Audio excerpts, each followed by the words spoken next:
soal dominasi tenaga kerja asing, terutama Cina di pabrik nikel ya.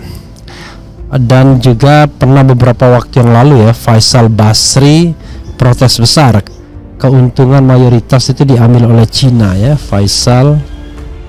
Jadi katanya bohong kalau seandainya kalau itu dikatakan bahwa Indonesia mendapatkan keuntungan dari nikel yang luar biasa, karena yang jelas yang untung itu justru asing, kata Faisal Basri. Bahkan Faisal Basri mengatakan 90% keuntungan nikel itu diambil oleh orang lain, bukan oleh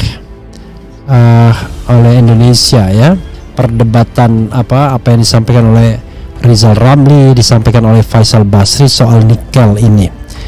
Tapi ini kita akan bahas mengenai perdebatan JK dan Luhut saling balas soal TKA Cina di pabrik nikel. Coba kita, yang namanya pekerja Cina itu rasanya bukan mitos ya, karena banyak sekali laporan yang mengatakan pekerja Cina atau TKA Cina ya, tenaga kerja asing itu berdatangan terutama di daerah Morowali ya, dan tentu kedatangan mereka melakukan dominasi besar-besaran. Tapi bagaimana dengan penguasaan secara strategis, misalnya dari industri nikel tersebut, ada dari pabrik nikel tersebut, siapa yang sesungguhnya menyerap keuntungan terbesar? Faisal Basri pernah mengatakan bahwa 90% keuntungan itu diambil oleh China.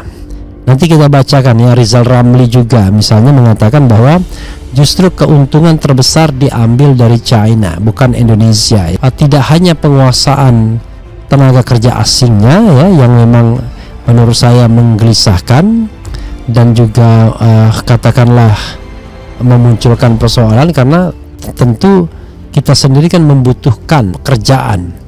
Dan apa iya memang semua pekerjaan itu sampai tukang las itu harus didatangkan dari China? Apakah tidak bisa tenaga-tenaga lokal, dan tenaga dari China hanyalah tenaga-tenaga yang memang betul-betul strategis yang tidak bisa digantikan oleh tenaga kerja lokal? Padahal kita tahu bahwa policy atau politik ketenaga kerjaan kita begitu ya. Jadi yang bisa dikerjakan di dalam negeri ya diutamakan tenaga-tenaga kerja dalam negeri. Tapi persoalannya kita tidak tahu bagaimana bargaining position dengan pihak China. Pemilik modal atau investor kan bisa mendikte persyaratan-persyaratan investasi yang mungkin juga mereka mengatakan akan membawa pekerja-pekerja dari mereka ya, mungkin dengan alasan macam-macam.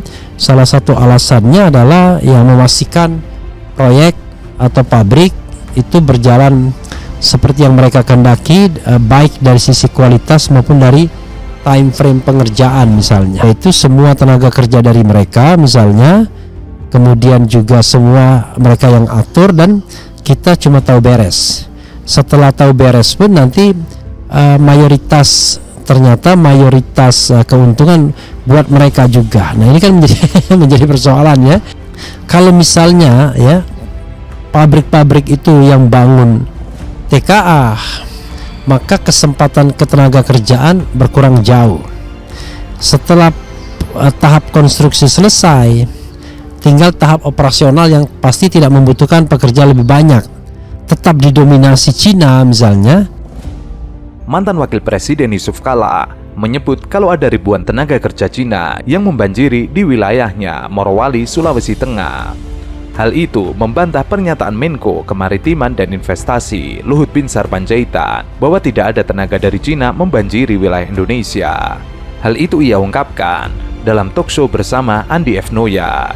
Yusuf Kala ada puluhan ribu tenaga kerja di Morowali. Andi pun membalas, hati-hati nanti dibantah oleh Menko Marves. Lalu ia mengatakan, alah semua orang tahu, begitu banyak, saya jadi saksi, kan itu daerah saya.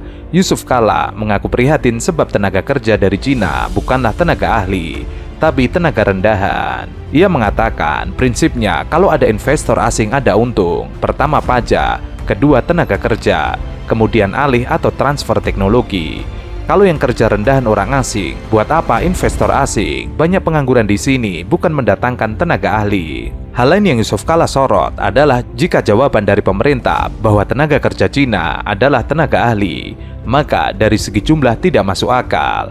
Paling tinggi kalau tenaga ahli itu 10 orang. Saya bikin proyek smelter, paling 3 orang, tidak ada tukang las, tidak ada tukang baja. Ini ribuan tenaga kerja yang masuk sebenarnya bisa dikerjakan oleh tenaga kerja lokal. Dan sekarang kita tidak mau hanya ekspor raw materialnya, kita mau semua itu menjadi satu kesatuan. Nah ini memang kesalahan kita berpuluh-puluh tahun. Nah ya sekarang kita perbaikin. Memang banyak kritik awal-awalnya, kenapa nggak pakai tenaga Indonesia? Memang nggak ada. Sementara itu, Menko Bidang Kemaritiman dan Investasi Luhut Binsar Panjaitan tidak membantah. Ia mengungkapkan alasan dibalik keputusan untuk memperkerjakan tenaga kerja asing di proyek pembangunan, salah satunya Ibu Kota Nusantara. Ia menilai sumber daya manusia Indonesia belum memiliki kualitas sebaik pekerja asing. Bangsa kita memang nggak bisa, kualitasnya masih kadang miring-miring.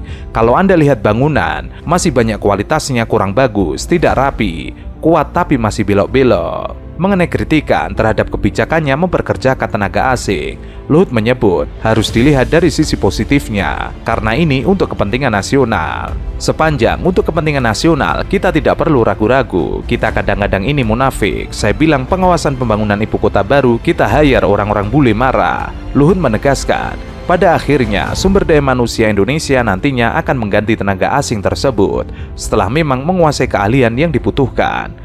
Berapa lama? Mungkin 6 bulan, mungkin setahun. Kita pakai saja dulu TKA, nanti sambil jalan kita masukin orang tenaga kerja Indonesia yang bisa.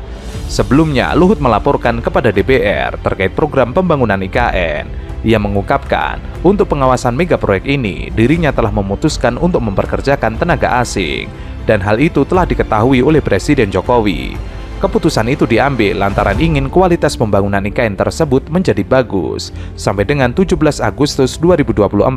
Ia berharap 17, bukan berharap harus 17 Agustus tahun depan kita bisa acara di sana.